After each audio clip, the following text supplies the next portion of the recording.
지금 일본이 다들 아시겠지만 요즘 일본 여행이 뭐 엄청나다고 하는데 엔저가 30년 만에 최고치인데 일본은 세계 3위의 경제대국이에요.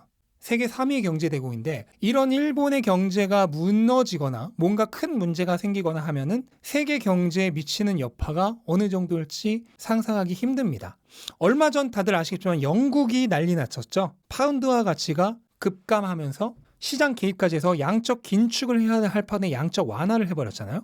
그러면서 그때 그 며칠 동안 시장 어땠습니까? 미국 시장까지. 근데 영국이 GDP 순위 6위입니다. 일본보다 한 20에서 30% 정도 GDP가 낮아요. 그런데 만약에 그 영국보다도 순위가 훨씬 높은 일본이 문제가 생긴다면 그때보다 훨씬 큰 문제가 생길 수 있습니다. 왜 그럴까요? 왜 엔화가 이렇게 내려갈까요? 엔화가 내려간다는 것의 의미는 뭘까? 당연히 엔의 가치가 상대적으로 낮아진다는 거죠. 근데 우리가 지금 킹달러 그러잖아요. 그러니까 달러가 너무 강해지다 보니 엔화가 낮아진 거 아닌가요? 라고 얘기할 수 있어요. 하지만 지금 다른 화폐들이 하락한 것을 보면 엔화만 특히 많이 하락한 것을 볼 수 있죠. 그러니까 이거는 일본에 무언가 문제가 있는 겁니다. 그럼 왜 이렇게 엔화만 유독 이렇게 심각한가? 심지어 지금 일본이 알게 모르게 미국 채권을 엄청 많이 팔아서 환율 방어를 하고 있습니다. 근데 환율 방어를 함에도 불구하고 가장 많이 하락하는 거예요.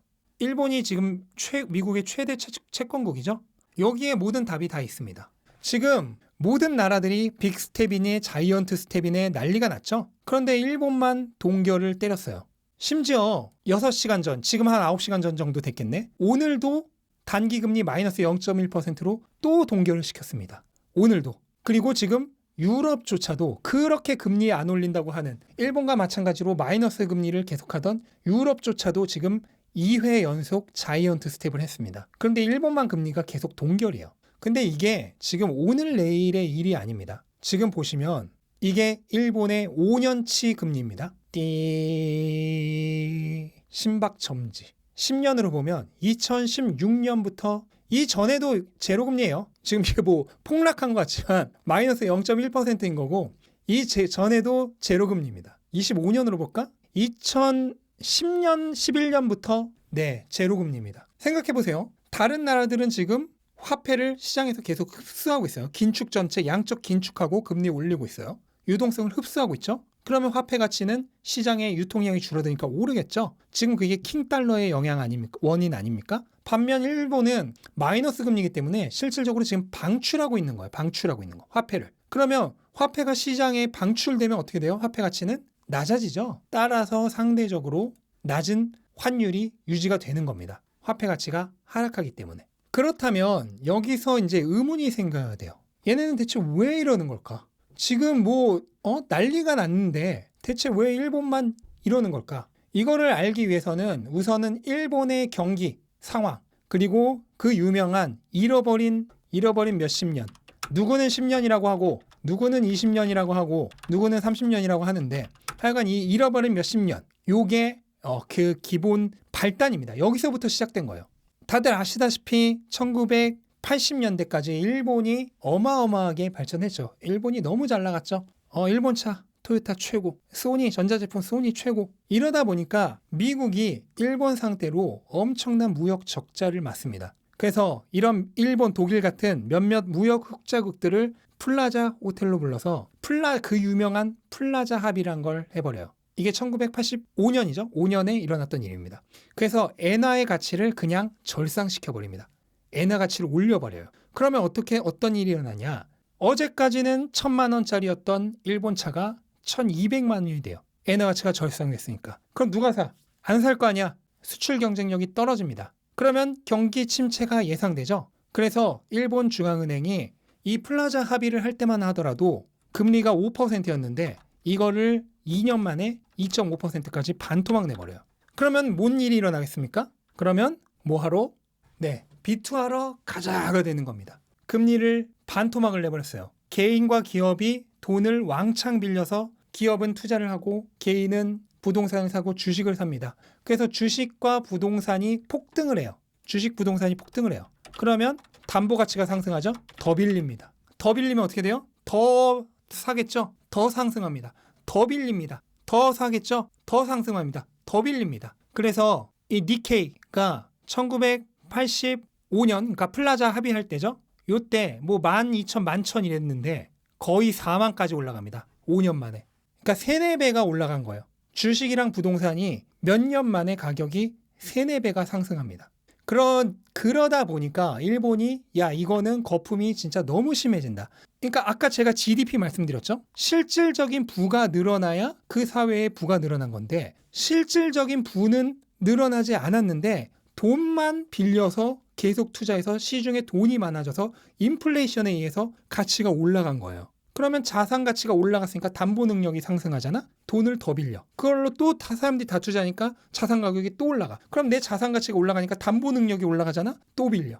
이걸 계속 하다 보니까 실질적인 부와 신용에 의한 부가 이렇게 점점 갭이 벌어집니다. 주가도요. 그 기업의 실질적인 펀더멘털. 그런데 주가가 거품에 의해서 이렇게 올라가. 그러면서 주인과 산책하는 개처럼 이렇게 되는 거죠. 결국은 가치로 수렴하게 되지만 그거랑 똑같이 일본의 실질적인 부는 늘어나지 않는데 부채에 의해서 가격만 계속 올라갑니다. 그래서 명목상의 부만 증가를 해요. 이것은 나중에 재앙을 불러일으킬 수 있기 때문에 일본 정부가 결국 맥스로 보시면 여기서 금리를 거의 트리플로 올려버립니다. 금리를 급격하게. 돈을 엄청나게 빌려서 비투하고 또 빌려서 비투하고 계속 그거를 했는데 그걸 감당할 수 없는 수준까지 한 거예요. 금리를 트리플로 올려버리니까 어떻게 됩니까?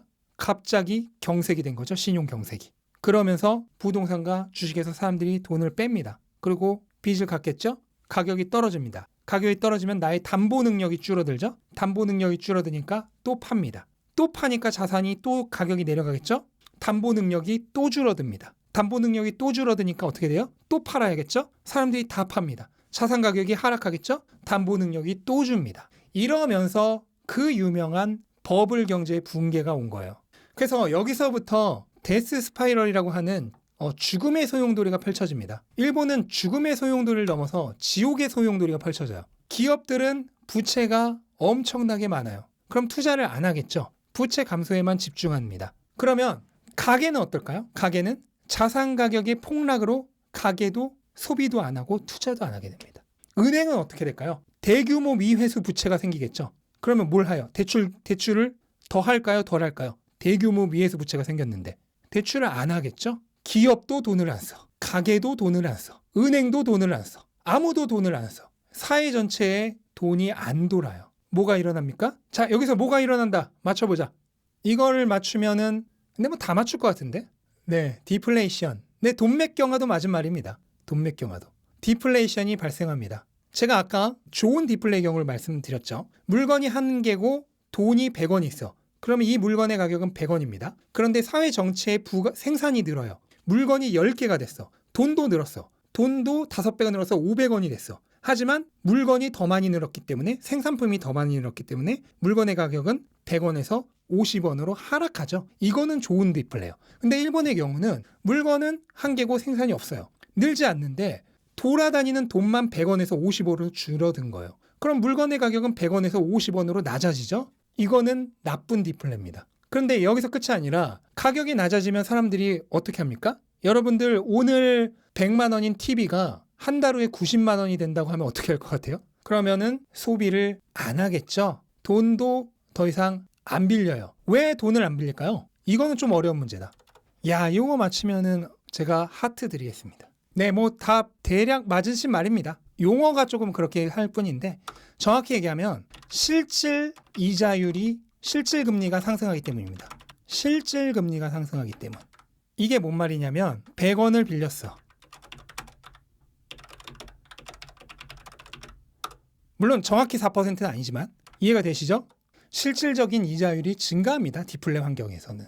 그러므로 돈을 안 빌려요. 돈을 안 빌리니 돈이 더 안 돌아갑니다. 돈 안 돌아가니 기업이 수입이 없습니다. 수입이 없으니 투자가 없습니다. 투자가 없으니 성장이 없습니다. 성장이 없으니 소득이 없습니다. 소득이 없으니 투자가 없습니다. 투자가 없으니 성장이 없습니다. 제가 오늘 12시까지도 할 수 있습니다. 같은 얘기 계속하면 되니까. 진짜 말 그대로 죽음의 소용돌이 아닌 지옥의 소용돌이입니다. 그런데 한 가지 의문인 게 있어요. 미국은 경기 침체 여러 번 있었잖아. 지금까지. 한국도 여러분 다 기억하시죠? IMF? 그때 뭐 국가부도다 어쩌다 했는데 근데 살았단 말이야. 이제 진정한 이 오늘의 라방의 하이라이트가 시작됩니다. 근데 진택님 달러니까 했는데 그럼 원화는 왜 한국은 IMF에서 살아남았어? 원화는 엔화보다도 별론데 이게 어떻게 보면 핵심이에요. 금모으기 운동으로 살아남았습니까? 네, 여기에는 이제 여러 가지 썰이 있는데요. 사실 뭐 분석하는 경제학자마다 얘기는 다 달라요. 그래서 누가 정답이라고 분명하게 얘기할 수는 없습니다. 왜냐면 경제학자들 다 대단한 사람끼리 서로 하는 말이 다르니까. 그런데 일단은 가장 신빙성 있는 주장은 있습니다. 그것은 일본의 전통적인 문화 때문이에요. 일본만의 고유의 문화. 뭔데 대체? 일본만의 고유의 문화. 자, 그때 IMF 당시에 저희의 슬픈 얘기인데 저희 아버지가 그 구조조정당했어. 위기 상황이 오면은 흔히 말하는 죽을 놈 죽이고 살릴 놈 살려야죠. 죽을 놈 죽이고 살릴 놈 살려야 되는데 일본은 이 와중에도 여전히 연공서열제를 하고 앉아 있었습니다. 한 번 들어오면 은퇴까지 안 잘라. 우리 다 같이 고생하자. 우리 그냥 100만 원이던 월급 다 같이 2명 중에 1명 잘라서 100만 원 받는 게 아니라 그냥 다 같이 50만 원씩 받자. 기업만 그러겠어요? 국가도 마찬가지입니다. 국가도 구조조정하지 않습니다. 금융기관은 어떻게 되냐? 좀비 기업들이 죽도록 내버려둬야 되잖아요. 그런데 죽도록 내버려두질 않고 이 부실 채권들인 좀비 기업들에게 대출 연장을 하면 살려줍니다. 일본만의 그 아시죠? 전쟁할 때 그 일본의 그 결집력 아시잖아요? 그거를 여기서도 발휘합니다. 우리 다 같이 죽자. 다 같이 살거나 다 같이 죽자. 그러면 좀비 기업들이 살아남고 좀비 직원들이 살아남습니다. 배가 가라앉고 있는데 그냥 우리 어떻게든 다 같이 배가 가라앉을 때까지 함께 하자. 이러다 보니 국가 전체의 생산력이 떨어져요. 그런데 이게 끝이 아니에요. 국가 전체의 생산력이 떨어지고 있는 와중에 크리티컬한 치명타가 일본을 덮칩니다. 그거는 우리가 모두가 다 아는 그것입니다. 두둥. 네, 고령화. 딱 정확히 버블이 터지는 요때입니다. 1989년. 정확히 겹쳐요. 버블이 터지는 시기와. 고령 인구는 많아지고 일꾼들을 줄어드니 안 그래도 줄어드는 생산 능력이 국가 전체의 생산 능력이 고령화로 인해서 더 줄어듭니다. 그래서 제가 아까 실질적인 부는 GDP라 그랬죠? 그러면 실질적인 부는 어떻게 됐냐? 두둥. 이게 언제야? 지금이랑 비슷한데 1993년과 한 4년 사이 그때랑 2021년 2년이랑 GDP가 똑같습니다. 이거 30년입니다. 네, 30년간 실질적인 부가 증가하지 않았어요. 심지어 오히려 줄었죠. 전체적으로. 자, 1인당 국내 총생산도 마찬가지입니다. 1인당 국내 총생산도 똑같이 늘어나지 않았어요. 그러면 어떤 문제가 발생을 하느냐? 네, 여러분 조금만 기다리시기 바랍니다. 1인당 국민소득입니다. 일본 34,358달러, 한국 33,591달러. 역전되기 직전입니다, 여러분. 어쩌면 내년쯤 되면은 엔저로 인해서 역전돼 있을 수도 있습니다. 한 15년 전만 하더라도 제가 일본의 물가가 굉장히 비싸다고 생각했거든요. 제가 일본을 2006년에 처음 가봤는데 그때 라면을 먹으려고 했는데 라면이 800엔인가 그랬는데 그게 우리나라 돈으로 거의 10,000원이었어요. 근데 우리나라 그때 웬만한 식당에서 5-6천 원에 먹던 때거든요. 너무 비쌌던 거야. 근데 지금 그 800원짜리 라면은 그대로 800엔인데 그거 요즘 우리나라 돈으로 하면은 뭐 8,000원이죠? 그럼 요즘 우리나라 냉면도 8,000원보다 비싸죠? 그러니까 우리나라가 물가가 계속 오르는 동안 일본은 제저리 걸음만 계속하고 있었던 겁니다. 그러면 일본의 물가는 실질적으로 어떤가 한번 보겠습니다. 두둥. 일본의 CPI입니다. 30년간 제자리입니다. 30년간 제자리. 최근으로 보시면 그나마 코로나 때문에 조금 올랐습니다. 한 3% 올랐어요. 근데 이것도 일본 내의 물가가 오른 게 아니고 수입 물가가 상승하면서 강제적으로 오른 겁니다. 그리고 3%라는 수치도 굉장히 낮죠. 다른 나라들의 물가 상승률에 비하면. 한국도 이제 6% 넘었죠. 미국은 8%대고. 그런데 일본은 여전히 3%입니다. 그런데 잘 아셔야 되는 게 일본은 제로금리잖아요. 제로금리면 물가가 더 올라야 되잖아. 제로금리여서 물가가 더 올라야 되는 나라가 왜 물가가 다른 나라들보다 낮게 올랐을까? 이것조차 일본 고유의 문화입니다. 이걸 알고 나면 정말 노답이에요. 이거는 일본의 굉장히 유명한 가리가니 쿠니라고 하는 그 소다맛 아이스크림의 CF인데요. 한번 보시기 바랍니다. 지금 회사 임직원들이 이 심각한 표정으로 서 있습니다. 엄청나게 심각한 표정으로 이렇게 있어요. 대체 뭐 하려고 이렇게까지 비장하게 이렇게 있을까? 너무 비장해. 전쟁 나가나? 근데 이제 나옵니다. 이거 CM이에요. 실제 CF예요. 25년간 열심히 버텼습니다. 하지만 60에서 70엔으로 가격을 올리겠습니다. 25년간 버텼는데 60에서 70엔으로 가격 올린다고 전원이 이렇게 임원들, 사장이죠? 전원이 이렇게 고개 숙여 사과를 합니다. 이게 왜 그럴까? 한국은 치킨값 한번 생각해 보세요. 치킨값 뭐 그냥 수없이 올리면서도 너무 당연한 거잖아. 근데 일본은 25년 동안 안 올리던 물가를 10엔 올렸다고 이렇게 사과하는 CM을 올렸어요. 여러분 다이소 아시죠? 다이소 일본 거죠? 일본에서 다이소의 특징은 뭡니까? 일본에 사신 분 다 아실 텐데 일본에서 다이소의 특징은 100엔이죠? 100엔샵. 이게 다이소의 핵심입니다. 그러면 이 다이소가 언제 나왔냐? 1977년 12월. 1977년부터 2022년까지 100엔을 고집하고 있습니다. 물론 그 안에 보면은 뭐 좀 더 비싼 물건도 팔고 하는데 어쨌든 기본 컨셉은 100엔이에요. 일본은 30년 동안 물가가 안 올랐어요. 30년 동안 물가가 안 올랐는데 갑자기 물가를 올린다고 하면은 어떻게 될까요? 한번 여러분 생각해보세요. 여러분 어렸을 때 아이스크림 얼마였나요? 저 어렸을 때 월드콘이 100원인가 200원인가 했던 것 같은데 이게 지금 1000원, 2000원이어도 아무렇지 않죠. 그런데 만약에 일본의 30대나 40대라면 그 어렸을 때 200원이던 월드콘이 아직도 200원인 거야. 아직도 200원인데 200원짜리인 아이스크림을 250원 동안 월로 올린다고 해보세요. 여러분 40년 동안 살아오면서 월드콘이 계속 200원이었는데 그 200원짜리를 250원을 올린다고 해봐라고. 얼마나 충격적이겠어. 안 그래요? 이거는 거의 뭐 천지개벽 수준의 충격일 거 아니야. 평생을 200원이었던 영원히 200원인 줄 알았던 아이스크림이 250원이 되다니. 국민의 기본 상식이 파괴되는 행위입니다. 국민의 기본 상식이 파괴되는 행위라고. 그래서 일본은 요즘같이 코로나로 인해서 글로벌 지금 물가 상승이 엄청남에도 불구하고 가격을 올리기가 어려운 상황이에요. 그러면 어떻게 될까요? 어떻게 될까? 너무 쉽죠? 가격 전가를 못해. 기업의 경쟁력이 더 떨어집니다. 비용은 상승하는데 가격 전가를 못해. 테슬라는 어때요? 비용 상승하니까 가격 계속 올리죠. 그런데 여기는 수입 비용이 늘어나는데 가격을 못 올려요. 그런데 이게 끝이 아닙니다. 두둥. 기업의 수익성이 떨어지면 어떻게 됐나? 이게 정말 중요해요. 이게 이제 여기서부터 공포입니다. 여기서부터 공포물이에요. 공포물. 일본은 안 자른다니까? 다 같이 죽자예요. 죽을 거면. 그렇죠. 월급이 안 늘거나 줄어듭니다.